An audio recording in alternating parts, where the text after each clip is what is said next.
पाकिस्तान में अभी भी पूरा रिजल्ट नहीं आया है।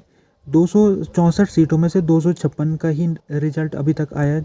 तो इसमें अभी पीटीआई को 93 सीट मिली है। पीटीआई बैक इंडिपेंडेंट है। पीटीआई क्योंकि वो बैन हो रखी है, तो पीटीआई बैक इंडिपेंडेंट 93 सीट लेकर अभी नंबर 1 पोजीशन में। पीएमएलएन दूसरे पोजीशन में 73 सीट लेकर। पीपीपी तीसरे नंबर पर 54 सीट। जेयूआईएफ 3 सीट और अदर 33 सीट। तो किसी भी पार्टी को अभी तक बहुमत नहीं मिला है। और ये जो रिज़ल्ट है ये काफ़ी, इसको अलग अलग निगाहों से देखा जा रहा है। कुछ लोग इसको एक ट्रांसपेरेंट इलेक्शन के रूप में देख रहे हैं और कह रहे हैं कि ये जो इलेक्शन रिज़ल्ट है बिल्कुल सही तरीके से इसको पब्लिश हुआ है, इसमें किसी भी तरीके का दखल नहीं दे रखा है। जबकि एक दूसरा पक्ष भी है जो इसमें रिगिंग का आरोप लगा रहा है, इसमें धांधली का आरोप लग रहे हैं। और जैसे कि आज जो पीटीआई के लीडर है गौहर अली खान, उन्होंने प्रेस कॉन्फ्रेंस की थी और उन्होंने कहा था कि ये धांधली हुई है इलेक्शन में। और उन्होंने कहा कि अगर धांधली नहीं होती तो हमको 170 सीटें मिलनी थी। तो ये जो रिजल्ट आया है, तो इसको अगर देखा जाए तो इसमें अदर को काफ़ी अच्छा मिला है सीटें। 33 सीट अदर के पास है, जिसमें मुत्तहिदा कौमी मूवमेंट पाकिस्तान इसके खुद के 16 सीट है। तो अदर यहाँ पर बहुत महत्वपूर्ण भूमिका निभाएंगे। जो भी सरकार बनाना चाहेगी सरकार, वो इनसे हेल्प लेगी।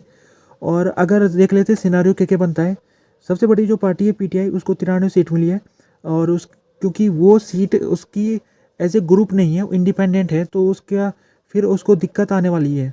भले वो नंबर 1 पार्टी है, उसको उसको अगर सरकार बनानी है तो उसको कुछ करना पड़ेगा। उसको पहले ये करना पड़ेगा कि उसको एक पार्टी के साथ विलय करना पड़ेगा। अपने जो कैंडिडेट है उसके चुन के आ रखे 93, उनको एक छोटी सी पार्टी को ढूंढ के उसके साथ अपने कैंडिडेट को विलय कराना पड़ेगा उस पार्टी में।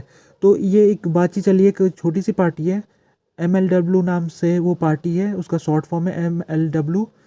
और वो उसका केवल एक ही मेंबर चुन के आया है नेशनल असेंबली में। तो इस पार्टी के साथ जो पीटीआई के इंडिपेंडेंट कैंडिडेट है वो बातचीत कर रहे हैं। अगर ऐसा हो जाता है, ये बातचीत इनकी सफल हो जाती है, तो फिर ये जो पीटीआई के इंडिपेंडेंट कैंडिडेट है उस पार्टी में जब इनका विलय हो जाएगा तो फिर ये ऐसे ग्रुप आ जाएंगे नेशनल असेंबली में।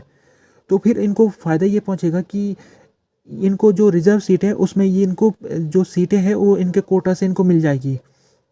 ठीक है। अगर पीटीआई को ऐसा हो जाता है तो उसके पास लगभग 93 सीट, इस समय एक सीट MLW के मेंबर के पास है, 94 सीट हो जाएगी। और कुछ रिजर्व सीट मिल जाएगी तो 20 से 25 सीट मिल जाएगी, तो 120 से 130 तक इसका आंकड़ा पहुंच जाएगा।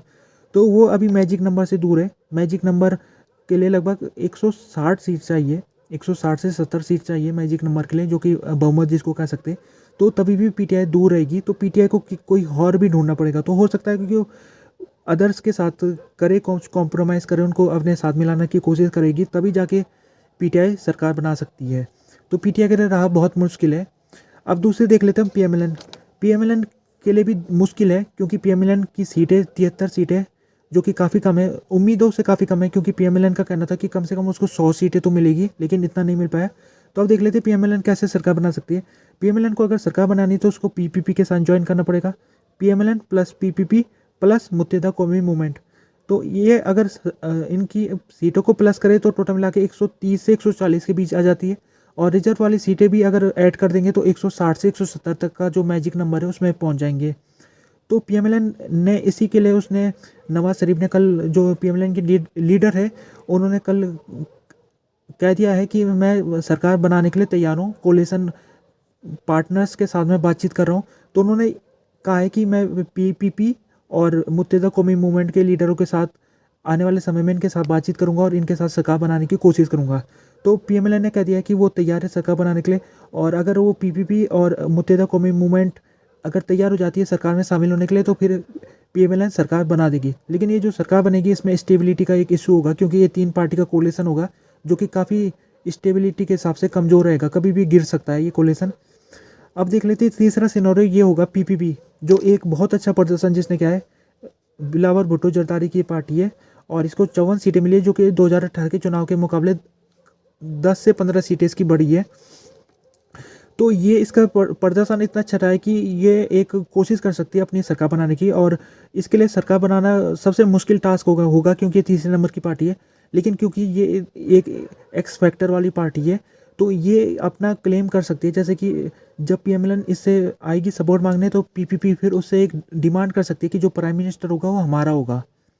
अगर ऐसी डिमांड पीपीपी करती है तो फिर अगर पीएमएलएन उसको मान लेती है तो फिर पीपीपी का प्राइम मिनिस्टर बन जाएगा। तो ये पीपीपी का भी चांसेस है, लेकिन इसका चांसेस बहुत ही ज़्यादा कम है। सबसे कम चांसेस पीपीपी के ही दिख रहे हैं अभी इस समय कि उसका कोई प्रधानमंत्री बनेगा। लेकिन राजनीति में कुछ भी हो सकता है, तो पीपीपी को भी इस समय नेगलेक्ट करना ठीक नहीं होगा, उसका भी चांसेस है। तो यहाँ पर इलेक्शन रिजल्ट बड़े बड़े नेताओं का देख लेते हैं कि उनका किस सीटों का क्या हाल हुआ।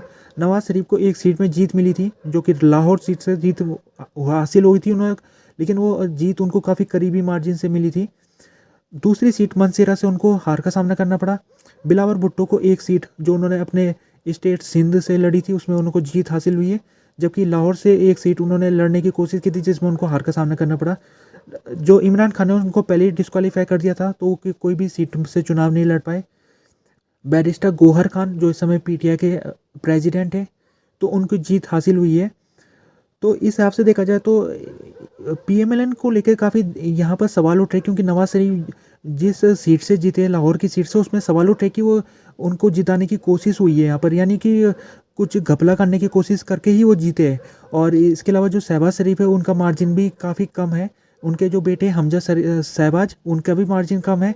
तो ये आरोप लग रहा है कि जो इस्टेब्लिशमेंट है उसने पीएमएलएन के बड़े बड़े नेताओं को जिताने की कोशिश की थी। इंटरनेशनल मीडिया में इसकी आलोचना हो रही है चुनाव की, और इसको एक बताया जा रहा है कि ये इलेक्शन फ्री और फेयर इलेक्शन नहीं था। जैसे कि इसमें पहले ही दिन जब चुनाव हो रहा था 8 फरवरी को दिन जब वोटिंग हो रही थी, तो पूरे दिन भर इंटरनेट बंद रहा था, मोबाइल कॉल भी नहीं हो पा रही थी, जिसके कारण ऐसा लग रहा है कि जानबूझ के किया गया था ताकि जो पीटीआई के लीडर्स हैं उनको रोका जा सके। उनकी जो सपोर्ट है, जैसे कि पीटीआई इंटरनेट का काफ़ी इस्तेमाल करती है, तो पीटीआई को चोट पहुंचाने के लिए ये कदम उठाया गया था, ऐसा आरोप लग रहा है। इसके अलावा ये भी लग रहा है कि जो इलेक्शन ख़त्म होने के बाद जब वोटिंग हो चुकी थी, तो मतगणना जब शुरू हो रही थी, तो मतगणना जब बीच में थी तो उस मतगणना को 3 घंटे के लिए रोक दिया गया था।